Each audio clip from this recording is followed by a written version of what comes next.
আসসালামু আলাইকুম, আশা করছি সকলে ভালো আছেন। কিভাবে জুতা তৈরি করা হয় তা আজকে আপনাদেরকে দেখাবো, আমার সাথেই থাকুন। এই তো টাঙের উপরে পার্ট, ওটার মধ্যে টিপার লাগানো হবে উপরে। তারপরে দেখতে পাচ্ছেন এখানে টিপার লাগানো হচ্ছে কম্পিউটার মেশিনের মাধ্যমে। এটাও কম্পিউটার মেশিন দ্বারা কম্পিউটার মেশিনটা লাগানো হচ্ছে। এটা হচ্ছে আপনার জুতার পিছনের পার্ট, যেটা মাস্টিচ বলি, আর এটা হচ্ছে এরপরে হচ্ছে ডান সিট, ডানের সাথে ম্যাশ সিট করা হয় ডান তৈরির জন্য। তারপরে দেখতে পেতেছি কীভাবে এটা হচ্ছে ডান পরিপূর্ণভাবে যে আপার উল্টিয়ে দেখতে পাচ্ছেন, এটা কমপ্লিট করে দেখলেই বুঝতে পারবেন। এরপর হচ্ছে টাং রাউন্ড দিলে টাং কমপ্লিট হয়ে যাবে। টাং রাউন্ড দিয়ে দিলে এবার হচ্ছে লাইলিং জিগজ্যাগ, সামনের পাশে যে জিগজ্যাগ থাকে ওইটা।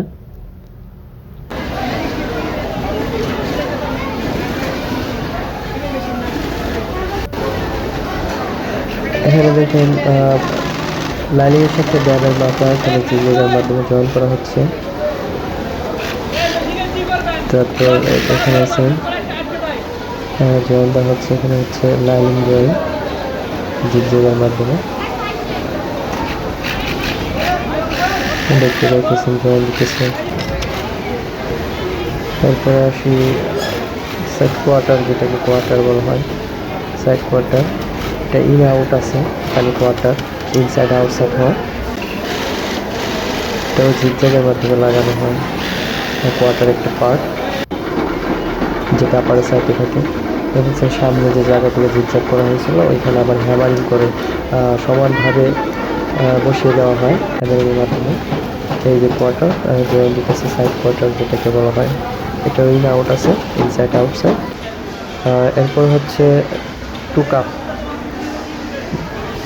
যেটা জুতার সামনে থাকে, আপার, যেটাকে আপার বলা হয় আর কি।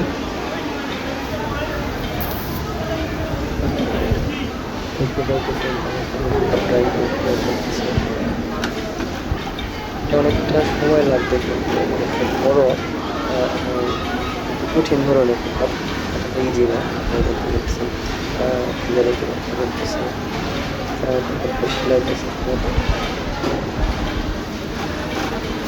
এখানে মার্কিং আছে, মার্কিং যে সেলাতে হয় একটু বাঁকা হলে বা বুঝ হলে জুতাটাই বাঁকা হয়ে যাবে, সেই জন্য অনেকটা কেয়ারফুলভাবে শিলি দিতে হয়।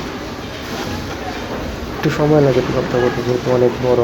আর টুকাপের উপরে নির্ভর করে পুরো আপনার কেমন হবে না হবে। টুকাপ এরপরে একটা প্রসেস আছে আইএসটি, যেটাকে বলা হয়, ওইটা এই দুইটার উপরেই জুতাটা নির্ভর করে কেমন হবে, মান কোয়ালিটি কেমন হবে, এই দুটোর উপর অনেকটাই নির্ভর করে। আপনাদেরকে দেখাই আমি টুকাপ করা শেষ, কিন্তু এখন আইএসটি সেটিং করতেছে।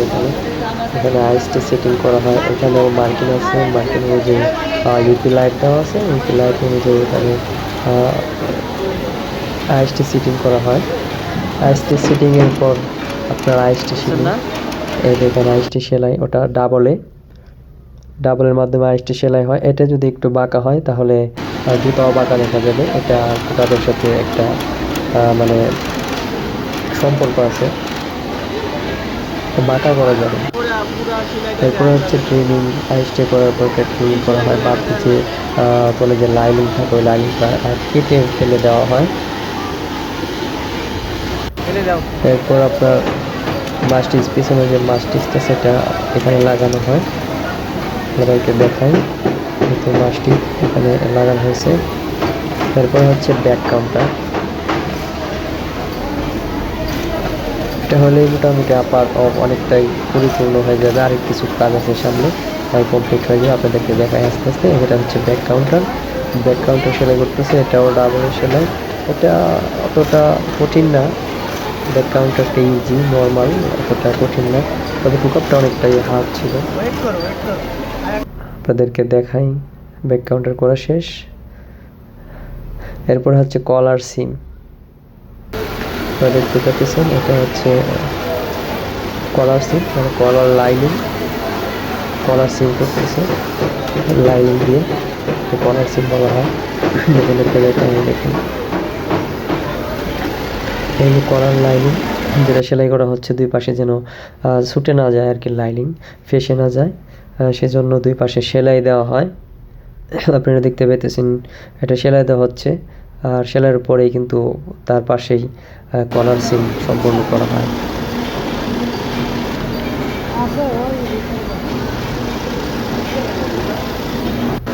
এরপর আপারে গুলো মারা হয়, স্প্রেগুলো, যেটার মাধ্যমে যেন ফোল্ডিং করার পর ভালোভাবে থাকে। এরপরে দেখেন এখানে কেপি চিটিং করা হয়। এটা অনেকটা হার্ড, এটাকে একটু হিট দিয়ে একটু নরম করে তারপরে সেটিং করা হয়, অনেকটা হার্ড ধরনের কেপি।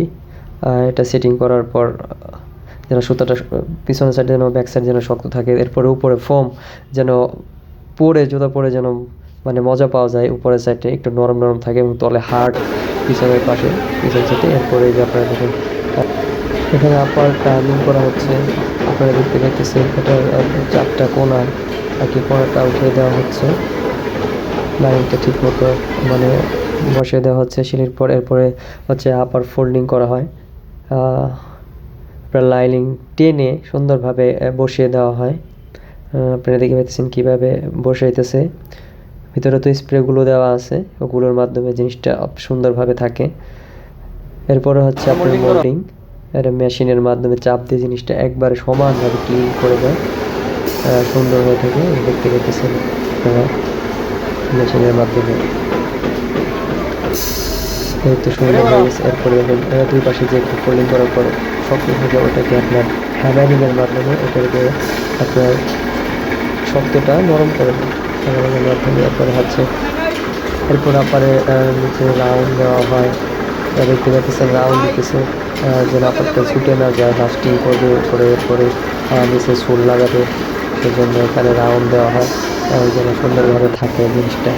এরপরে হচ্ছে আউট কলার দুই পাশে আটকে দেওয়া হয় সুন্দর মতো, যেন ফুলে না থাকে, এখানে দেখতেও যেন আপনার সুন্দর এবং মজবুত হয়, সেই কারণে এখানে আপনার সিঁড়ি দেওয়া হয়, যেটাকে আউট কলার বলা হয়। আপনারা দেখতে পাচ্ছেন সেলাই দেওয়া হচ্ছে। এরপর তো সামনে পাঁচ আছে, দুই পাশে যে আইসটা লাগানো হচ্ছে, আইসটার মধ্যে 6টি করে দুই পাশে আর কি 12টা পাঞ্চ করতে পারে। তারপর প্রায় তৈরি হয়ে গেছে, কমপ্লিটের কাছাকাছি 12টি পাঞ্চ করা হয় এখানে। এরপরে আপনার এখানে টাং জয়েন্ট দেওয়া হবে, টাঙের পেছনে কত সাইজের আপার ওটা লেখা আছে, সাইজ বাই সাইজ অনুযায়ী এখানে লাগানো হয়। ছোটো ছোটো পার্ট দিয়ে পুরো আপারটা এখানে কমপ্লিট করা হলো, আপনারা তো দেখতে পাচ্ছেন। এখন টাং লাগানো হলেই আপারটা এখানকার সুইং সেকশনে মানে আপার কমপ্লিট। সুইং সেকশনে সুইংয়ের পর এরপর লাস্টিংয়ে বাকি সব কাজ লেস পরানো হবে, বাকি যা যাবতীয় কাজ লাস্টিংয়ে করা হয়। আপনাদেরকে দেখাই আমি লাস্টিংয়ের আপার কিভাবে হয়। এই যে লাস্টিংয়ের একটি কমপ্লিট আবার আপনাদেরকে দেখাচ্ছি। আমাদের ওইখানে সুইং যতটুকু হয় তত দেখালাম। এরপরে এই বাকি কাজগুলো নিচের সোল, তারপরে লেস যা আছে সব যাবতীয় কাজগুলো লাস্টিং কমপ্লিট করে ওরা প্যাকিং করে সব কিছু ওরা কমপ্লিট করে দেয়। আশা করি সকলেই ভালো থাকবেন, আমার সাথে থাকবেন এবং আমাকে সাপোর্ট করবেন।